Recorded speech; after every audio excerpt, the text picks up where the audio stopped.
بہنوں کو وراثت میں حق دو، بہنوں کو وراثت میں حق دو، بہنوں کو وراثت میں حق دو۔ اگر باپ کی طرف سے تمہاری ذاتی کمائی ہے تمہارے ذمہ نہیں، باپ کی طرف سے ایک اینٹ بھی آئی ہے تو آدھا ٹکڑا کر کے دو بہنوں کو۔ لیکن میرے پنجاب میں خاص طور پر میرے ذمہ دارہ ماحول میں کوئی بہنوں کو حصہ نہیں ملتا، بالکل نہیں ملتا۔ جیلی انگوٹھے لگوا کے زمین اپنے نام کروا لیتے ہیں۔ یہ ظلم و ستم ہر گاؤں میں ہے، ہر جگہ پر ہے۔ اور جس نے بہنوں کا حق کھایا، سارا رزق حرام ہو گیا، سارا رزق حرام ہو گیا۔ میرے نبی نے فرمایا جس کو اللہ نے 2 بہنیں دی، اس نے ان کا حق ادا کیا، ان کے ساتھ حسن سلوک رکھا تو جنت اس کے لیے واجب ہوگی۔ آج کی بہن اپنے بھائی سے باپ کی وراثت میں سے حصہ نہیں مانگ سکتی، کہتا بے غیرت ہے، یا حصہ لے لے یا بائیکاٹ، حصہ لے گی تو بائیکاٹ۔ میرا رب کہہ رہا للذکر مثل حظ الانثیین، او میرے بندو میں نے بیٹی کا حصہ بھی رکھا ہے، میں نے بیٹے کا حصہ بھی رکھا ہے۔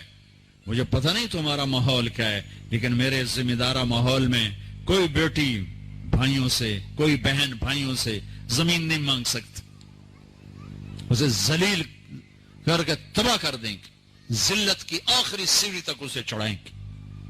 زمینہ مانگتی ہے ساڑھے کو لو، زمینہ مانگنی ہے ساڑھے کو لو۔ میرے والد مرحوم نے سب سے پہلے اپنی ہماری بہنوں کو زمینوں میں حصہ دیا تھا تو سارے زمیندار ناراض ہو گئے، ایک ہی کیتی جانا ہے، ساڑیاں دیاں ساڑھے گل پہ جاسے، ساڑیاں دیاں ساڑھے گل پہ جاسے۔ مولانا جمشید صاحب رحمت اللہ علیہ میرے استاد ہیں، میں رائمنڈ پڑھتا تھا، میں ان کے لیے شہد کی بوتل لے کر گیا، اپنے باغ سے اترا رہی، میں نے پیش کی، حضرت امی میں شہد لایا ہوں۔ فرمایا کہاں سے لائے ہو؟ میں نے کہا جی میرے اپنے باغ کا ہے، آم کا باغ تھا۔ اب شہد کی بوتل تھی 10 روپے کی، 10 روپے۔ اب میرے استاد کا سوال سنو،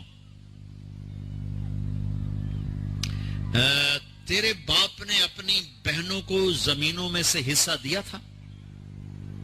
باپ نے اپنی بہنوں کو زمینوں میں سے حصہ دیا تھا؟ یہ سوال کیوں کیا تھا کہ اگر حصہ دیا تھا تو یہ شہد صاف ہے، حلال ہے، اگر نہیں دیا تھا تو یہ شہد صاف نہیں ہے، حلال نہیں ہے، اس میں بہنوں کا حق شامل۔ میں نے کہا استاد جی اللہ کا لاکھ لاکھ شکر ہے میرے باپ کی بہن ہی کوئی نہیں تھی، 2 بھائی صرف، یہ کوئی بہن ہوندی کدی نہ دیندہ ہی کوئی نہ۔ پھر کہنے لگے اچھا تو تیرے دادا نے اپنی بہنوں کو حصہ دیا تھا؟ میں کہا صحیح میں اس لیے جمعہ ہی کوئی نہ ہو، مینوں کیا پتہ۔ اتنی ریسرچ ایک شہد کی بوتل کہ بہنوں کو حصہ دیا کہ نہیں دیا؟ آج میرے دیس میں بہنوں کو حصہ نہیں دیا جاتا، نہ پٹھان دیتے ہیں، نہ بلوچ دیتے ہیں، نہ سندھی دیتے ہیں، نہ پنجابی دیتے ہیں، نہ یہ بلتستانی دیتے ہیں، کوئی نہیں دیتا، سب بھائی کھاتے ہیں۔ او میرے بھائی، وہ چوری ہے، ڈاکہ ہے، ظلم ہے، ناانصافی ہے۔ ایک ذمہ دار نے میرا بیان سنا، وہ اس کو بڑا خیال ہے، وہ گیا اپنی بہن کے پاس کہ میری بہن اے تو اپنا حصہ لے، وہ بیچاری ڈری ہوئی کہ نہ بھائی میں تینوں دے دیتا ہے، میں نہیں لیندی، اس نے کہا نہ بھائی نہ، میں دوزخ دے سوٹے نہیں سہ سکتا۔ اس نے پٹواری بلا سارا کر آ کے نا اپنی بہن کے نام لگوا دیا۔ 4 دن بعد کہنے لگا یہ ہون دیونی ہے تو دے چا۔ وہ آخر لے میرے اپنے چھوٹے چھوٹے بچے میں کیوں دے؟ یہ اس طرح اپنی بہنوں سے لیتے ہیں، کلاشنکوف دکھا کر، پستول دکھا کر، وہ بیچاری جان بچانے کا، ٹھیک ہے لے لو۔ یہ بھی میرے معاشرے کا ایک ظلم عظیم ہے بھائیو۔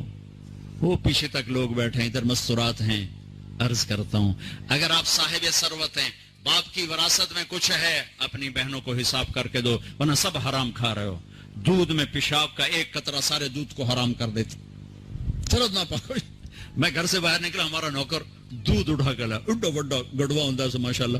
تو میں نے کہنے لگا اے مولانا صاحب، چواکا کہتے ہیں قطرے کو، چواکا ہماری زبان، چواکا سمجھ گئے نا؟